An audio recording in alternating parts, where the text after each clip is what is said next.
It's from the wood. Hot damn!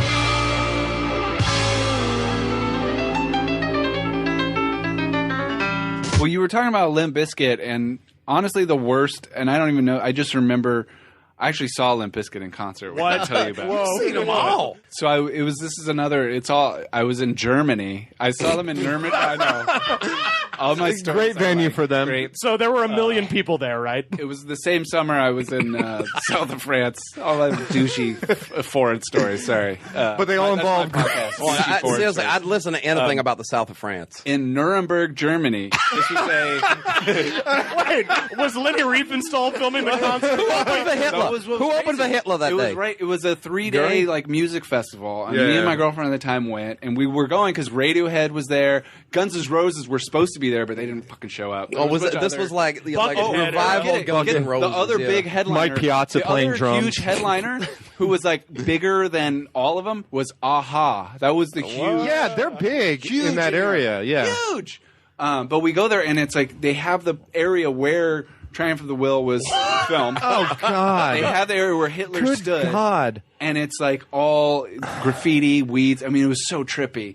And it was like my girlfriend at the time was Jewish. So we're like going, and then we're like, let's go, we'll watch, like the first day was all the shitty bands. And this was like when Linkin Park was just getting started too. And it was like, I think Papa Roach was there. Oh, it was like boy. so many terrible. Kid Rock was there. I saw Kid Rock. No. But Was was over the Hitler part? Was Joe C with them? Yeah. Okay, the little cool. guy. Yeah. He had a inflatable middle finger. Yeah, of Maybe course. he There was were a sex people. There dwarf. were Germans in the audience with Confederate flags. And they're like, they didn't understand what it was. But They're Fred probably Durst, Austrians.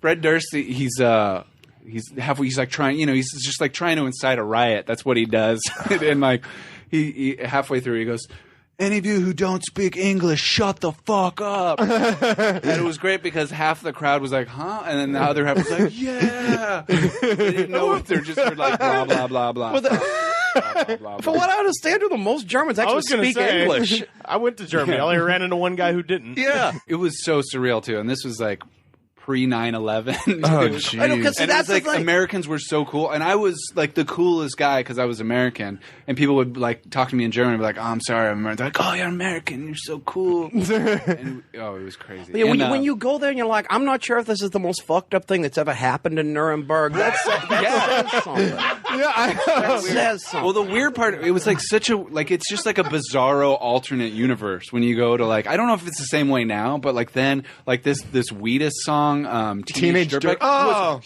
huge. That was the biggest song. I can't even it was playing everywhere. We should- everywhere, and people just drunk Germans. I'm just a teenage dirt. I can't express how huge that song was at the time. Oh man, they should have a Nuremberg trials for new metal, They should. like a truth commission, because maybe we'll get good music if we have that truth Hang commission. them motherfuckers like they was Herman Goering or something. Yeah. Shit. Just- Then you've got poor Wes Borland Lee there. Borland. I was just following orders. I just couldn't get Big Dumb Face off the ground. But the craziest part of that whole time, so after we saw Limp Bizkit, we're like, let's go to where Hitler stood and let's smoke a joint. We're like, oh, that'll be hilarious. Like, that'll be awesome.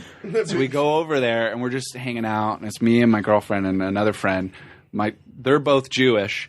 And then these guys come up and they're like talking to us. And then they realize we're American. And they're like, oh, are you KKK? And we're like, what? No.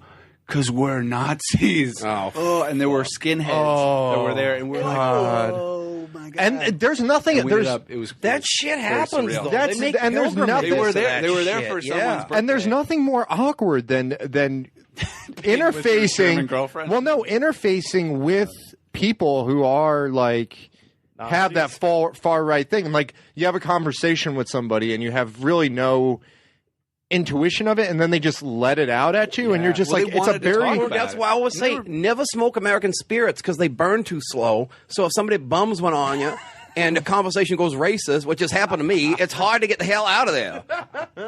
Like it's just a very uncomfortable setting, especially where it's like those type of people you don't know. Like you assume that they're violent, that they'd kill anybody. I was on It's an just like, Amtrak with a crazy man like that. He was wearing like a pilot's jumpsuit and all this shit, and he was showing me these weapons he designed and things like that. And he starts talking to me about like these visions he had. He's like, I was at Stonewall Jackson. at Shiloh. And I just said to him, Samuel Jackson wasn't at Shiloh.